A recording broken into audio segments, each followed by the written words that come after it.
Olá a todos, hoje vamos estar à conversa com o Paulo Marum, de 46 anos, que trabalha na área de contabilidade e fiscalidade e é consultor de empresas, licenciado em gestão de empresas pela Universidade do Algarve e mestrado em finanças empresariais pelo ISCTE.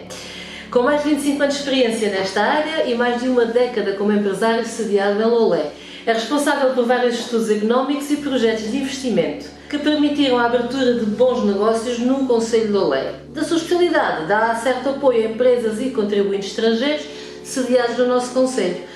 Muito obrigada, Paulo Marum, por nos convidar a receber aqui nas suas instalações e no seu gabinete e por oferecer um pouco do seu conhecimento relativamente a finanças e investimento, mais especificamente aqui no nosso concelho.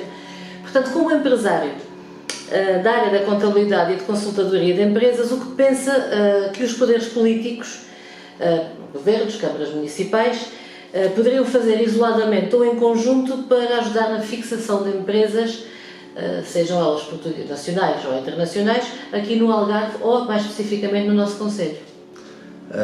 Bom dia a todos e obrigado pela oportunidade de partilhar alguns conhecimentos que tenho. Em relação à pergunta que me fez, o que é que tem de ser criado? Portanto, tem-se criar condições para que as pessoas estabeleçam aqui, as pessoas e as empresas, e que tenham garantias de futuro. Entretanto, também torna-se imperioso suprir algumas falhas na nossa sociedade. Para as empresas sediarem-se no concelho, precisam de uma coisa que nos está a faltar muito, que é mão de obra. E eu, quando digo mão de obra, é mão de obra dos quadros intermédios, das ditas profissões tradicionais, o carpinteiro, o pedreiro, o canalizador, o técnico de frio, o técnico de gás condicionados, o senhor do pelador, por aí fora, esse conjunto de situações. Acho que aqui deveria ser feita uma gestão, tendo em consideração aquilo que foi há uns tempos atrás, nos anos 60, nos anos 70, as ditas escolas comerciais, em que as pessoas que nós temos no ativo, que hoje têm 50 e muitos, 60 e muitos, saíram dessas escolas, aprenderam a ser eletricistas e hoje em dia são empresários, já têm uma empresa de eletricidade, aprenderam a ser canalizadores, hoje em dia são empresários nessa área, ou têm uma empresa dessa área, dão trabalho, criaram riqueza para a economia com base nessa formação que tiveram inicialmente. Essas pessoas, pela via da idade e pela via da reforma, cada vez estão mais a sair do mercado de trabalho. É lógico que assim aconteça. E os que seguem, não há pessoas para trabalhar nessa área. Mas isso tem a ver um pouco com a cultura. Tem a ver um pouco com a cultura e com a gestão. Todos querem ser licenciados agora e essa mão de obra não tem propriamente uma licenciatura e talvez a nível social não sejam tão bem vistos. Exatamente, mas temos que recorrer à essência. Na minha opinião, a nossa economia atravessa uma crise, irá atravessar cada vez mais uma crise de recursos. Os recursos cada vez são mais escassos e cada vez são mais caros. E a mão de obra, sem dúvida alguma, sobretudo no Algarve, é cada vez mais escassa. Se nós falarmos com 10 empresas sediadas no Algarve, todas elas têm um denominador comum: falta pessoas para trabalhar. E é transversal a todos os setores de atividade. Também pode ter a ver com os salários. Pronto, também. Mas hoje em dia, e eu pela experiência que tenho aqui com as empresas com quem trabalho, já há uma requalificação a nível salarial, a nível qualitativo do local de trabalho. As empresas, os patrões, os centros de decisão cada vez preocupam-se mais com essa área. Sem dúvida alguma, isso tem merecido, os últimos anos, uma afinação muito grande. Agora, na minha opinião, é muito urgente voltar-se ao ensino como era no tempo das escolas comerciais, porque falta muitas pessoas dessa área. Muitas mesmo. É uma coisa por demais. E há empresas mesmo a não aceitarem orçamentos porque não têm pessoas para trabalhar. Apesar que já há algumas escolas, portanto a Escola Profissional de Alto, já temos também aqui a Escola Secundária, pensa que deveria haver mais aposta nesse... Exatamente, e vou-lhe dar o exemplo da Escola Hoteleira de Faro. É sediada em Faro, as fornadas de alunos que saem após o término do curso são absorvidos por um hotel ou por dois do Algarve. Agora, quantos hotéis nós temos no Algarve? Pensões, restauração, etc, para absorver os barmans, os cozinheiros de primeira, cozinheiros de segunda, toda aquela gente sai dali. Faz falta mais ainda. Mas talvez os portugueses não sejam tão adeptos a esse tipo de formação, talvez essa formação seja mais para estrangeiros. Mas isso não acontece nos outros países, portanto alguma coisa está mal. Está-se a criar aqui uma assimetria e uma carência de mão de obra muito, muito grande. E isto tem de ser visto por quem governa o país e pelas entidades que supervisionam este tipo de atividades, tem de ser visto e revisto com muita atenção, porque urge mexer-se neste ponto da economia local e central do nosso país, a mão de obra. Depois, a meu ver, o que é que Portugal se debate? Debate-se também aqui com por vezes, há coisas que funcionam, outras que não funcionam, mas a gente tem que dar primazia àquelas que não funcionam para melhorar para o futuro, que é a burocracia. A burocracia ainda faz com que o capital estrangeiro não venha para aqui da maneira que eles querem que venham. Porque nós estamos no espaço global da União Europeia e os outros países, sobretudo os da Europa Central, têm uma agilidade de processos completamente diferente dos nossos. A nossa burocracia ainda é um elemento que impede as pessoas de virem investir em Portugal. Eles querem aproveitar o que nós temos de bom, como é óbvio, temos horas de sol que poucos países da Europa têm, temos uma qualidade alimentar muito boa, somos um povo simpático, os algarvios são simpáticos, há um conjunto de situações abonatórias, mas e todavia há coisas a rever na parte burocrática das instituições públicas. Quando fala na burocracia, o que é que, portanto, como contabilista ou como gestor dessas empresas, com o que é que se depara a nível de problemas para que um estrangeiro venha? Estrangeiro, não falamos só de estrangeiros, porque também há muitos lusodescendentes que querem voltar ao seu país e esbarram na burocracia. Portanto, quais são exatamente os problemas que enfrentam? Vou-lhe responder essa pergunta com um exemplo. Nós, como eu disse anteriormente, vivemos uma crise de recursos. Portanto, o acesso ao dinheiro do banco, os bancos quando vendem dinheiro, estamos a entrar numa conjuntura económica que por si só os juros do capital está mais caro. Agora imaginemos, chega aqui uma pessoa que quer investir, quer fazer um loteamento com N casas.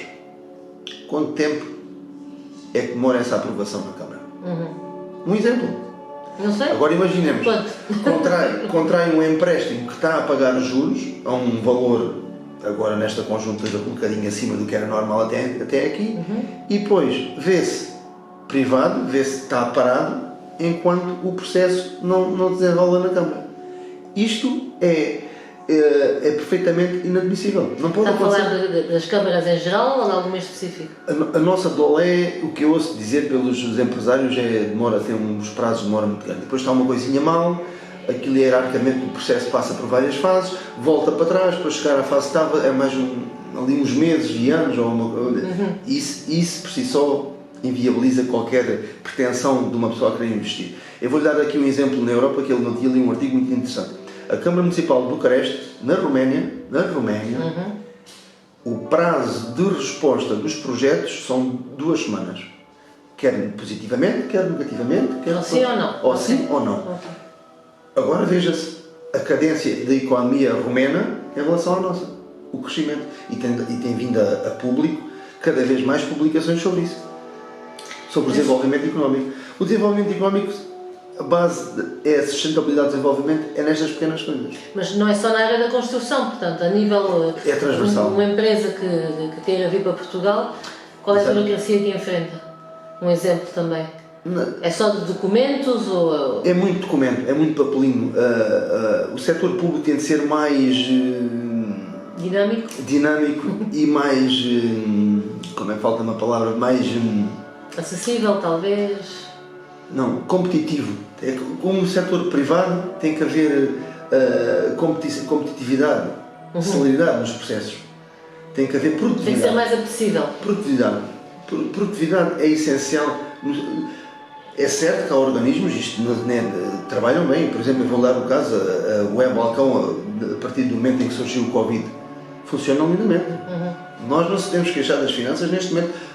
A Conservatória tem lá técnicos maravilhosos, trabalham, dão resposta, têm capacidade de resposta, mas há outros que ainda se batem alguns problemas e aí é que a gente tem que pôr o dedo e, sem querer magoar alguém, tratar-se dessas coisas para que nós possamos aceitar e sermos mais proativos no sentido de ajudar os outros. Dos seus clientes ou dos seus empresários que costumam vir para Portugal, que a sua empresa ajuda a que se instale em Portugal. O que é mais apetecível, o litoral ou o interior? Porquê que não há tantas pessoas a ir para o interior, neste caso, do Concelho de Lolé?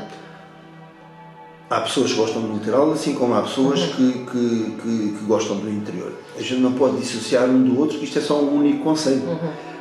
Agora, a meu ver, teriam sempre de ser feitas medidas para o litoral, tendo em consideração o que o litoral oferece. E têm de ser medidas feitas no interior, tendo em consideração o que o interior oferece. O que é que quer dizer com isto? Quer dizer o seguinte, voltando à formação, eu colocaria escolas comerciais na parte do litoral virada para a restauração, para os serviços que rodeiam a restauração, o turismo, o sol, a praia, formava pessoas para dar condições, para criar riqueza.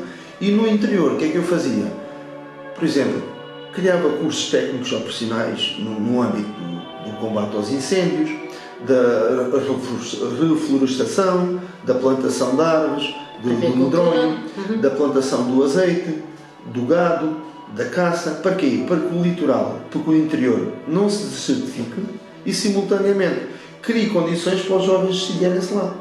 Porque no litoral, neste momento, o que é que há? Praticamente, no litoral, no interior, o que é que há? Praticamente nada. Porquê? Porque não se investe no interior. Temos o princípio que não há condições, não há boas redes telefónicas, a nível de internet, a habitação.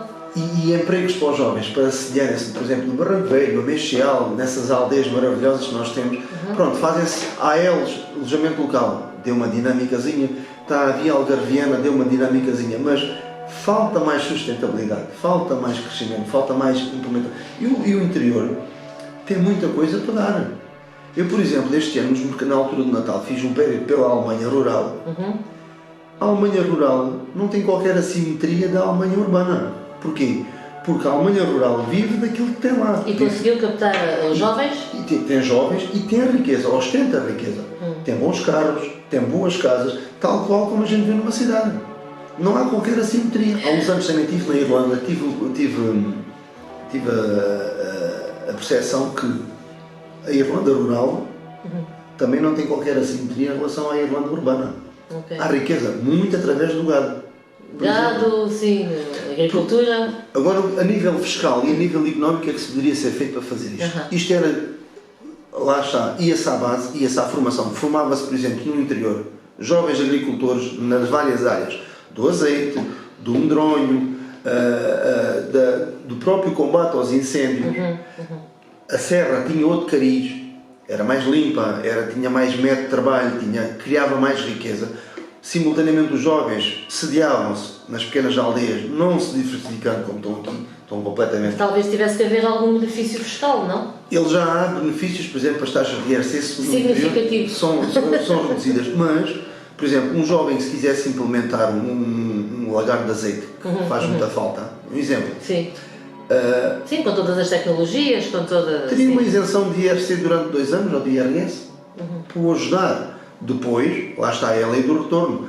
Ele, depois, quando começar a produzir, a criar riqueza, a acrescentar valor, começa a pagar impostos e a economia, e devolve o dinheiro que a economia lhe atribuiu, que investiu nele. É um bocadinho assim. E no litoral a mesma coisa, porque a gente tem que pensar assim. O Concelho de Lolé são tudo muito bem, mas temos que dinamizar o litoral de uma maneira diferente do interior, porque as valências são diferentes.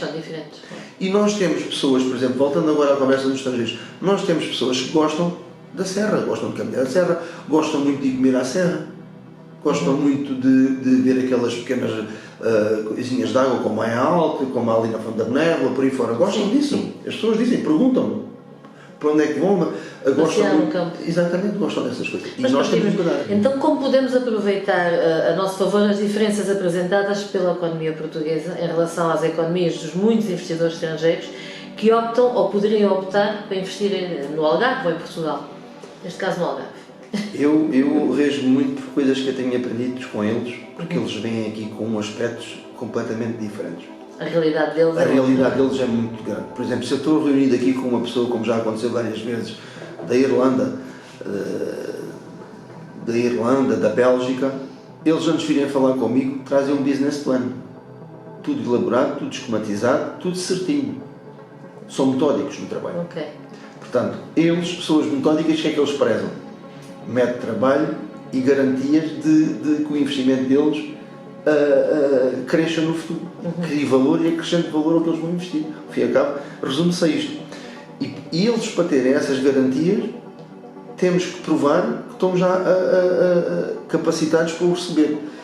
E depois, como disse anteriormente, há coisas que efetivamente falham, há coisas que efetivamente que ainda não estão totalmente perfeitas e há coisas que já vão eles gostam e prezam e investem nisso, nomeadamente a parte do imobiliário. Tenho notado um grande investimento nesta área e continua. E querem mais. E querem mais. Há pessoas cada vez a querer ir mais para aqui. Mas por outro lado, eu ouço as queixas deles. Eles não têm medo da bolha imobiliária, da suposta bolha imobiliária? Não se fala disso? Não, eles não fazem. Eles vêm para investir mesmo? Vêm mesmo para investir porque gostam de estar aqui. E pronto, Portugal é um país que se apresenta como atraente, sobretudo o Algarve, não é? Claro. Sem dúvida alguma. No caso da cidade de Lolé, ou do Conselho de Lolé, as coisas vão bem encaminhadas? Qual é a sua percepção?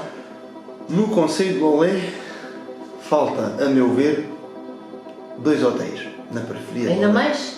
Porque há quem se queixe que já há demasiados hotéis. Eu não acho. Ok.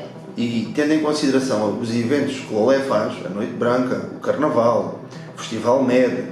Mas os hotéis aonde? Em Lolé? Na periferia. Diria, em Lolé propriamente não, mas diria Cruz da Assomada, ou ali nas Barreiras Brancas, ou na Fonte da Pipa, ali assim, um sítio na periferia, quase na entrada. Okay. Isto para quê? Para dinamizar e fomentar o comércio local e o poder de compra, porque estas pessoas, onde é que elas vão dormir? O grosso das pessoas que visitam Lolé vão dormir fora. Vão dormir fora. Pronto. Porque, supostamente, quando vêm a Lolé, vêm ao mercadinho ao sábado, passear, o que é que eles deixam cá? Muito pouco. Pois. Se dormissem cá, provavelmente seria a restauração teria... A restauração ganhava, as lojas de comércio local ganhavam e pronto, e tudo à volta, em redor de Lolé, ganhava. Lolé tem outro problema, que se está a agudizar cada vez mais, que é o estacionamento. Só para que tenhamos noção, desde que se fechou ali o estacionamento ao pé da GNR, aquele terreno. Mas pronto, era um terreno privado. As pessoas aqui nestas imediações têm sentido muitas dificuldades. Mas era previsível esse encerramento porque tratava-se de um terreno privado, não é? Pronto, agora, e as alternativas onde é que estão? Pois. Não há. E as pessoas que têm aqui lojas abertas, têm este comércio, como é que vendem? Ok. E qual tem sido a sua percepção junto dos comerciantes? Sentem-se... não gostam. Não gostam? Não gostam. O que é que eles dizem? Não se trabalha-se um bocadinho ao sábado, um bocadinho à sexta e de resto é um marasmo. Como vê o comércio local em Lolé? Vejo... Eu sou uma pessoa otimista de natureza, mas não o vejo com muita energia. O que é que faz falta ao comércio local? Faz falta dinâmica, faz falta atrair pessoas para aqui, faz falta vida. Mas como é que se faz isso?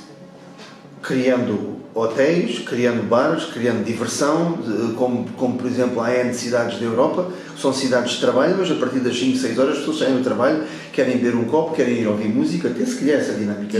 Mas quem é que cria essa dinâmica? É as entidades, é a população? Como é que isso funciona? Ou como poderia funcionar? É um bocadinho dos dois. É um bocadinho, se houvesse formação para criar empreendedores, para criar jovens empresários, investir-se-ia nessa parte. Depois, por sua vez, as entidades competentes têm que dar aso a que essas pessoas possam investir de uma forma legal, dando alvarás, dando licenças, etc, etc, etc. Facilitando, talvez? Exatamente, facilitando, mas uma coisa é certa, tem que estar aqui, tem que existir hotéis na cidade de Lolé. É muito pouco. Eu só tenho conhecimento de um hotel propriamente dito, é o Hotel Jardim Hotel. No centro, sim, depois temos alguns hostels e... Pronto, mas isso nem é estimado.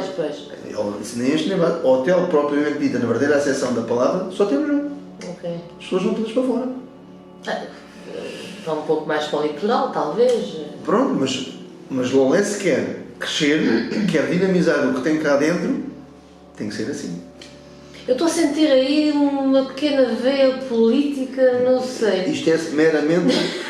é o somatório de opiniões que eu ouço e estou a colocá-las aqui nesta entrevista. Mas alguma vez teve assim alguma apetência política? Se o convidassem, o que é que acontecia? Não estamos agora a falar de partido, mas se o convidassem assim para... Eu, como vejo a política, vejo e não me revejo. Se me perguntasse assim, gostaria de ter uma pasta para um objetivo comum, chegarmos a uma unanimidade para a nossa cidade, numa perspectiva global, geral, sem interesses, completamente imparcial, de chegar àquele objetivo. Mas isso existe? Isso existe? Existe. Isto é um bocadinho como fazer um trabalho de grupo na universidade. Somos 4 ou 5 com ideias diferentes e chegamos a um final que é pôr um trabalho em prática para mostrar ao professor e o professor avaliar. Aqui é um bocadinho isso, é pegar em sinergias de pessoas minimamente capacitadas e chegar a um bem comum que é para a cidade ou para os nossos cidadãos. Então vamos lá aqui, hipoteticamente, imaginar uma situação. Se agora estava num cargo onde podia tomar decisões, quais seriam as suas primeiras decisões relativamente ao Conselho de Lolé? Já sabemos dos hotéis, vamos imaginar que é tudo assim muito fácil. Criava 2 escolas de formação profissional viradas para o litoral e uma escola de formação para o interior. Em que no litoral dava primazia a toda a área da restauração, do turismo, do sol, da praia, essa componente, essa valência, e no interior dava primazia à refrigeração, ao combate aos incêndios, ao aproveitamento dos frutos das oliveiras, a fabricação do azeite, a fabricação do medronho, toda a cortiça, todas essas coisas. Dava primazia a isso, criando esses jovens condições para crescer e para criarem empresas, para criarem riqueza. Isso começa tudo na base, é a essência. E é o que nós temos muita falta. Porque hoje em dia também há esta noção que às vezes o jovem sente que há muita facilidade, há muitas coisas assim, eles preferem muitas vezes um trabalhinho. Eu digo trabalhinho entre aspas, um trabalho. Que não se chateia muito. Às 5. Das 6 às 5, tem ali o seu quintal de confiança e depois o empreendedorismo fica colocado de parte. Sim, porque nós há uns anos atrás havia muito mais empreendedores, mas também os tempos eram difíceis, as pessoas tinham que crescer por elas próprias para ter. Aqui está-se muito, estamos aqui num espiral de facilitismo, em que tudo é dado de uma maneira fácil e que não é preciso para lutar. E isto está-se cada vez mais a agudizar. É preciso haver aqui um abanão para mudar esta tendência dos jovens. Porque nada... Há uma coisa que a gente tem que pensar, seja a nível local, seja a nível central. Eu sou um acérrimo defensor desta opinião. Nós, para distribuirmos, temos de produzir. Nós, na nossa casa, entra 1000 euros, a gente não pode gastar 2000. A gente só pode gastar no mínimo 1000. No máximo 1000, desculpe. Percebe? Portanto, e não deveria ser os 1000, senão os 800 ou 900. Nós, para distribuirmos para a economia tem que produzir. Claro. E isto é a base, ensinar os jovens a produzir. Levando a referências, havendo uma interligação com empresas em que chamam os jovens para estagiar, dando garantias de, forem bons, fiquem nos quadros das empresas. E esta interação é muito importante. Muito importante. Já que estamos a falar dos jovens e do ensino, o que acha agora desta situação dos professores? Não é muito a sua área, eu sei, mas pronto. Mas tenho uma prima irmã que é professora. Ok. E ela, nos últimos 4, 5 anos, tem vivido uma consternação horrível. Ela até diz muitas vezes em desabafo porque é que eu não estudei e não abracei outra profissão. Sente-se desmotivada. Desmotivada? Muito desmotivada. E acha que terá um fim à vista? Se não for mexer, é como na saúde, enfermeiros a fazerem turnos de noite e depois no dia a seguir entram de manhã, isto é quase humanamente impossível. Porquê é que eles foram embora, por exemplo, para o Reino Unido? No Reino Unido trabalham 3 dias seguidos, têm 3 dias de folga. Super bem remunerados. Porquê? Depois há uma fuga. Lá está, não conseguimos reter. Os bons profissionais não se retêm. Não conseguimos reter os bons profissionais, depois eles vão-se embora. E os professores, pronto, é o que tem acontecido. Não dão condições de trabalho, as remunerações é o que é e depois acontece isto. Ao longo das suas mais de duas décadas de trabalho empresarial no Conselho de Lolé, porque começou também noutras empresas que ainda estão e são bastante reconhecidas, certamente já teve a oportunidade de acompanhar várias gestões autárquicas. Como acha que tem evoluído o nosso Conselho?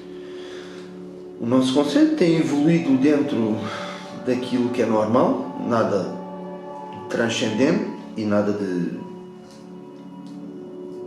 que se possa apontar assim de um crescimento fenomenal. Tem sido um crescimento moderado, paulatino. No Algarve, por exemplo, tivemos o êxodo dos shopping centers, por exemplo, temos agora uma grande superfície.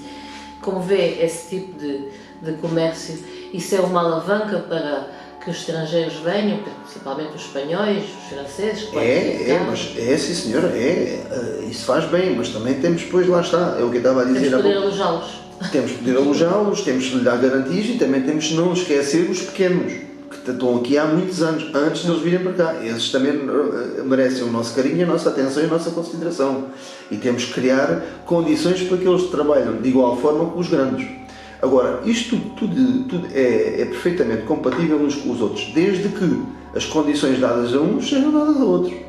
Quer em termos económicos, quer em termos políticos, quer em termos territoriais, em todos os aspectos. Mas como é que se pode ajudar, por exemplo? Vamos falar aqui exatamente do nosso comércio local em Lolé, de lojas com muitíssimos anos já abertas, talvez com proprietários um pouco mais idosos. O que é que faz falta para que essas lojas, ou como é que se poderiam ajudar esses comerciantes a reativarem o seu negócio, a chamar mais clientes? Pronto, pessoas com uma certa idade, pronto, é mais complicado. Agora, o que é que nós precisamos? Acima de tudo, aqui na cidade de Lolé, são estacionamentos, infraestruturas de base para essas pessoas. E depois essas pessoas também têm que evoluir em função do que o negócio vai desenvolvendo. Tem que ser parte e parte, não é? O negócio não é estanque. As comunicações cada vez são maiores, vende-se para a internet, compra-se aqui, compra-se ali, e uma lojinha que mantenha-se lá no seu cantinho, cada vez tem mais condições, menos condições de sobreviver, não é? Isso é normal. Tem que haver aqui um crescimento automático ou um acompanhamento do desenvolvimento do negócio para que essas pessoas também depois possam competir de igual forma com as outras, não podem estar só. E isso carece, lá está, isso também carece um bocadinho de formação, de conhecimento do mundo das informações, das tecnologias, tudo isso requer essa perícia. Mas isto agora evoluiu talvez demasiado rápido, porque, como é conhecimento de todos, primeiro foi a evolução a nível de informática, e há uma série de comércio eletrónico, faturação eletrónica, e talvez essas pessoas, mesmo com a formação, não consigam acompanhar. Ou seja, será que há um desfazamento, um desnível, com alguma evolução de um lado e a pouca evolução do outro? Falta a formação base, é isso mesmo. Porque hoje em dia estamos no telefone, recebemos podemos comprar imediatamente através do telefone. Sim, isto é tudo muito dinâmico. É tudo muito dinâmico. Sim. Agora lá está, se uma loja pequenina não tem este tipo de ferramentas para a pessoa comprar, para a pessoa ver o que tem à venda, para a pessoa ver os preços por aí fora, automaticamente não é excluída do mercado. É o mesmo que uma pessoa vir aqui trabalhar para o Algarve, se não falar inglês, se não ter uma perspectiva, portanto, torna-se difícil trabalhar, apesar de haver muito trabalho hoje em dia, mas muito melhor é para essa pessoa falar inglês. Mas é o que as pessoas dizem, há muito trabalho, mas é mal remunerado. Portanto, eu acho que sim, também tem que haver uma sensibilidade por parte das entidades empregadoras para a requalificação do trabalho e uma valorização do trabalho. A meu ver, a nível central e tendo como base a comparação que acontece nos outros países da União Europeia, o nosso código de trabalho é muito rígido. A meu ver, deveria ser mais flexível.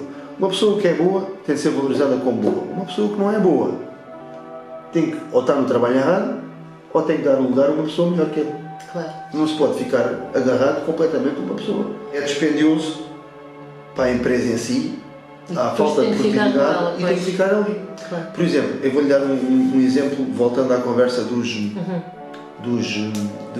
investidores estrangeiros. Uma coisa que eles se queixam muito em Portugal é do Código do Trabalho e do valor que pagam da Segurança Social. Hoje em dia, uma pessoa na Segurança Social, uma empresa, o empregado paga 11% e a dita empresa paga 23,65%. Eles acham elevadíssimo. Elevadíssimo. O preço da mão de obra para efeitos de Segurança Social é altíssimo. Isto também é uma coisa que urge ser revisto. Para quê? Para que a nossa economia seja competitiva juntamente com a União Europeia, porque a gente quer não, estamos num mercado global, e um mercado global temos de ser unânimes, tem que haver convergência de fatores para que a economia se possa comparar ou possa ombrear com outras que estão na União Europeia e no espaço comunitário, senão ficamos sempre para trás. E Portugal está muito desnivelado, para dizer assim? Está. Repara uma coisa, o exemplo que eu dei da Roménia, nós entramos na União Europeia, antigamente a Comunidade Económica Europeia, em 1986. Veja-se os países que entraram há relativamente pouco tempo. Como eu dei o exemplo da Roménia. Veja-se o crescimento deles para o nosso crescimento. Nós temos tido N oportunidades. Foram aproveitadas? A meu ver, não. Foram Para por alguns, mas no grosso da população, no grosso do país em si, riqueza, jovens, empreendedorismo, criação de valor, criação de riqueza, estamos muito aquém das nossas possibilidades. Mas muito. E de 1986 até 2023 já vai um par de anos de valor. Já vai qualquer coisa. Algo tem de ser feito nisso e urge fazer alguma coisa, porque isto é, lá está, a lei da economia é criar, produzir para distribuir. Nós somos um país intervencionado e fomos intervencionados, salvo erro, em 2011. 7 de abril de 2011 entrou a Troika em Portugal. Foi no ano que eu constituí a minha empresa. Por isso está vigente. Está bem presente. Dada a sua experiência, portanto, com todos estes empresários, com todos estes investidores e todos os aconselhamentos que tem dado aos seus clientes, como revê o seu trabalho nos últimos anos? Acima de tudo, sinto-me orgulhoso do que tenho feito pelas empresas e pelas famílias aqui no conceito do Olé. Acredita que tem guiado bem essas empresas? São empresas com sucesso? Sim?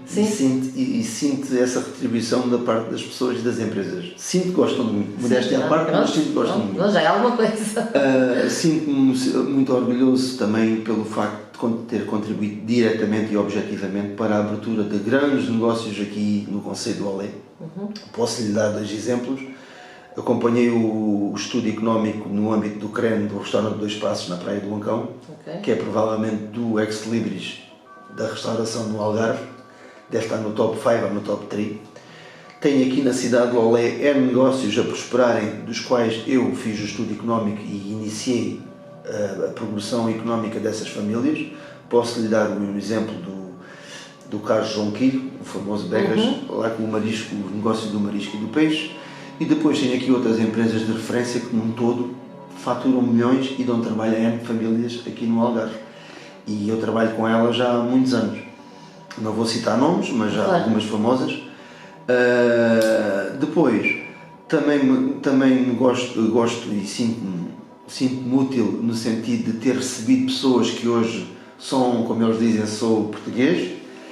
Vieram da Itália, da Bélgica, da Irlanda, da Finlândia, tenho nacionalidades aqui, integrei-os, fiz-lhes ver a parte fiscal e contabilística, as nossas regras, criou-se uma relação de amizade, de afinidade, fiz-os gostar do Algarve ainda mais como que eles já gostavam quando vieram para aqui, fiz-os gostar do nosso país e pronto, tenho contribuído diretamente para que, além do crescimento económico que dou, a contribuição que dou para o crescimento económico, que se crie empregos, se crie riqueza, que se pague impostos, atrai pessoas que vêm para aqui e sediam-se aqui no Concelho de Olé. Todos no Concelho de Olé. Portanto, o Paulo Marum, só para explicar a quem nos ouve, obviamente, portanto, é contabilista, mas explique-me exatamente, portanto, a sua função relativamente a esses empresários. Ou seja, quem quiser investir em Portugal, por que é que vem ter consigo?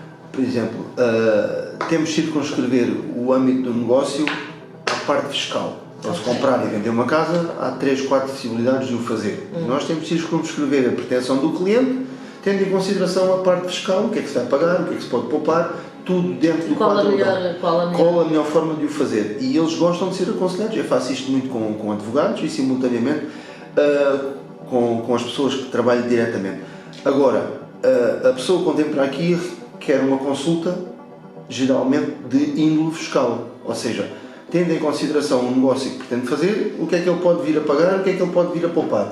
que é um pouco o problema de quem não se aconselha, não é? Quando sabe já fez alguma coisa mal. Exatamente, isso acontece muito com aquelas pessoas que gostam às vezes de fazer o IRS com os cliquezinhos, aquilo vai validando, e depois despoltam um problema nas finanças. Depois vêm aflitas falar com o contabilista para que a gente resolva a futuro. E há muitos problemas assim. O meu contabilista diz o mesmo. Pronto. Às vezes é preferível pagar um bocadinho, mas estar com consciência, sabe que foi entregue um técnico, claro, e aquilo vai como deve ir e fica tudo certinho e depois não há qualquer surpresas e represálias a futuro. Porque há muitas dúvidas, geralmente e ultimamente, portanto é com os contratos de arrendamento e é com as mais-valias. As mais-valias, depois tem as mais-valias do AL, quando se alocava ao alojamento local, retirar, há as mais-valias propriamente ditas com o reinvestimento. Como é que está essa situação do AL agora aqui no Algarve? Mantém-se? Está tudo igual? Está tudo igual. Há muita gente a trabalhar no AL. Sim. E há licenças novas? Sim, está tudo dentro do normal. Está tudo dentro do normal. Dentro do normal. As pessoas quando chegam a mim já têm tudo tratado, que eu depois faço a parte contabilística e a parte fiscal. Pois. Mas o que eu ouço elas dizerem, sim, está tudo ok. Não há qualquer tipo. Voltando aqui, portanto, à sua experiência, portanto, com todos estes anos de experiência, como é que vê o atual quadro político nacional e local? Como disse anteriormente, vejo e não me revejo. Isto porquê? Olha, eu vou-lhe dar um exemplo de uma entrevista que ele ia há pouco tempo, que é o professor Vera Jardim, reúne consenso e dispensa apresentações, e ele disse assim uma frase muito engraçada. A minha geração de políticos, quando chegava à política, tinham 15 anos no mínimo de experiência profissional. Isto faz com que um político seja independente, seja autónomo, não precisa da política para nada. Ele vai lá com uma missão de altruísmo, com uma missão de querer fazer, não para servir da política. E eu assusta-me, a mim particularmente assusta-me, como certas pessoas chegam lá em cima, centros de decisão, a gerirem cargos públicos, a gerirem dinheiro público, que o dinheiro público não cai do céu. O dinheiro público é dinheiro dos contribuintes e do endividamento da República. Portanto, tem de ser tratado com muito amor e carinho. Como é que pessoas que nunca trabalharam, nunca produziram, nunca acrescentaram valor, nunca começaram o ano com 1 e acabaram o ano com 15, gerem dinheiros públicos e assumem cargos desta natureza? Faz-me confusão. Portanto, há uma coisa que está mal na política. E daí eu não me rever. É que se calhar também não tem havido muitos contabilistas na política. Há muitos contabilistas. Agora é assim, a política tem de ser revista porque é assim, obrigatória, na minha opinião, tem que ser vista como... Tem que haver uma profunda alteração, porque nós estamos sempre situados nos 50% da abstenção. E isto, todos os partidos predominantes já subiam para o lado. 50% da abstenção é preocupante. É preocupante. Portanto, as pessoas não se revêem neste quadro político. Eu vejo e não me revejo, como disse anteriormente. Mesmo por causa deste cenário. Eu assusta-me ver uma pessoa gerir um dinheiro público quando nunca o fez, nunca teve experiência para gerir um dinheiro público. Como é que eu giro um departamento de uma Câmara, por exemplo, se não sei analisar um plano de negócios? Se não sei fixar um padrão económico, um padrão de conduta para um determinado departamento, para se poupar, para se maximizar? Mas para isso existem lá os técnicos também, não sei. Existem, mas essas pessoas estão no centro de decisão. Eles têm de tomar decisões, não podem delegar. Eu aqui trabalho em equipa, tenho pessoas maravilhosas a trabalhar comigo. Mas tomam a decisão. Mas tem que haver uma pessoa que toma uma decisão. Eu ouço-os todos, mas depois tem que haver quem decida, quem toma uma decisão. Se uma pessoa tem uma pretensão de chegar a um cargo público para assumir, para tomar medidas, para, faça determinado comportamento, ter outro, tem que decidir. Claro. Tem que haver liderança. E isto assusta-me um bocadinho. E o país está a ficar muito assim. Muito assim. E depois vem à baila, como tem vindo ultimamente, uma coisa que é por demais, este tipo de corrupção, este tipo de benesses, que isto depois cai e tem um efeito perverso em toda a sociedade. E depois a nível político é mais difícil. O facilitismo. Um jovem está a estudar, pensa que será que vale a pena estar a estudar para chegar a este objetivo, quando os outros chegam a um determinado sítio, eu não posso chegar lá. Isto depois cria-se aqui desequilíbrios profundos na sociedade portuguesa. Isto tem de ser revisto. Portanto, resumindo, não me revejo, tenho amigos na política e sou amigo deles, falo muito com eles sobre política, mas neste momento eu prefiro estar aqui a integrar empresas, a fazer crescer empresas, a fazer crescer famílias, mas gostava que também fossem dados a essas pessoas outro tipo de garantias que... Paulo, mas se apresentasse assim a oportunidade, Vê-se como na cadeira de um Presidente de Câmara ou de vereador? Acho que não estão reunidas as condições para chegar lá. Não, mas não estamos a falar do atual, estamos a falar hipoteticamente. Acha que tinha a capacidade para... A capacidade, pronto, é uma coisa que... Capacidade, gosto, vontade? Sim, eu desde pequeno fui habituado a trabalhar, a estudar muito para chegar aqui e chegar ali. Portanto, partindo dessa base, acho que mais da área financeira, contabilística, fiscal, pronto, mas isso também é uma coisa transversal, não é? Mas sim, sinto-me capacidade para isso. Agora, e vontade?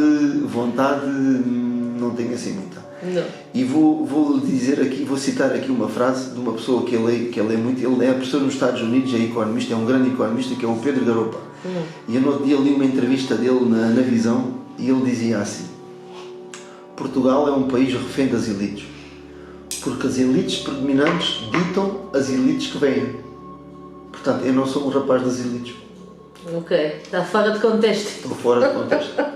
E agora ainda temos mais uma coisa que está muito em voga, que é a maçonaria. Também não faço parte dessa maçonaria, nem nunca farei.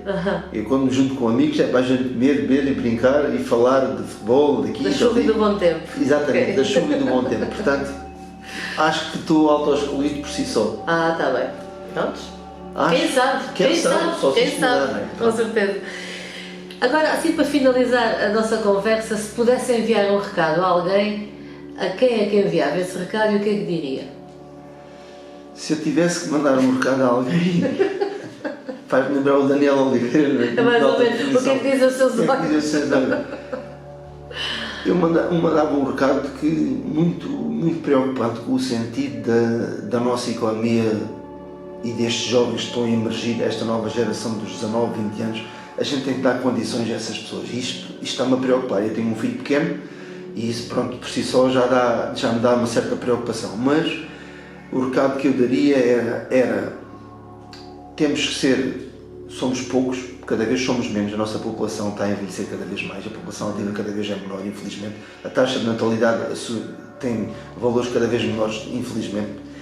E nós temos de ser unidos, coesos, trabalhar de uma forma digna, para que possamos viver em conjunto e transformar Portugal numa pequena Suíça. Isso era o meu sonho.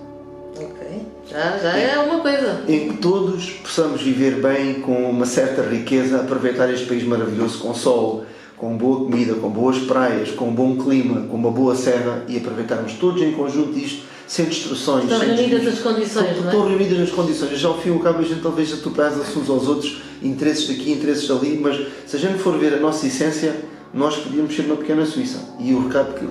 Nós Portugal ou nós Algarve? Nós Portugal e sobretudo nós Algarve. Nós Algarve, então, se tivéssemos a regionalização, fomos uma região independente, não tão dependente a nível central, que ainda o estamos, embora não apareça, seríamos um sério centro de riqueza. A terra dos Algarves. Seríamos um principiado, não é? Como Principado, como é Singapura. Exatamente. Seríamos isso. Portugal tem muitas condições. Agora é assim, isto requer o trabalho em coletivo de todos. Todos temos que convergir para o mesmo lado, sem distorções, mas isto é quase impossível. Mas eu acredito que um dia seja assim, e gostava que o meu filho crescesse com este ambiente. Nada de facilitismo. Numa pequena Suíça. Uma pequena Suíça. Com rigor no ensino, criando várias tarefas de ensino superior, ensino intermédio, mão de obra profissional, tudo desse garantia. Que houvesse tudo um pouco. Okay. E nada de facilitismos, nada destas coisas que têm acontecido. Isto está-me a assustar. Sobretudo para as gerações que estão a emergir na sociedade portuguesa. É assim. É assim. Paulo Marum, muito obrigada. Obrigado pelos seus pensamentos, pelo seu desabafo também. E espero-te de alguma forma ter sido útil para os que nos ouvem e também, de certa forma, aconselhá-los a nível fiscal se necessitarem. Muito obrigada a todos. Muito obrigado. E até à próxima. Obrigado.